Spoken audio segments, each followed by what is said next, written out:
Hi, Daniel Gallagher from Daniels of Philadelphia Plumbing and Heating. We're on location today, one of our commercial clients. We're here inspecting his RP backflow preventer. What does this backflow preventer do?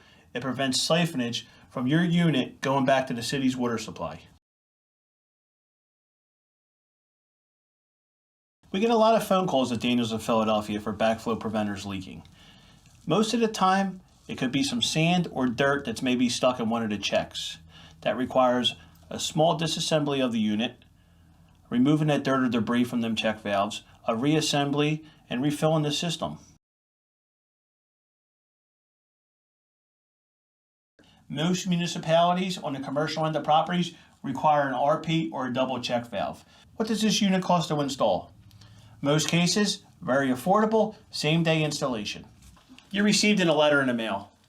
10-day notice, backflow prevention. Call Daniels, same-day service, easy installations. We're in and out and you're up and running.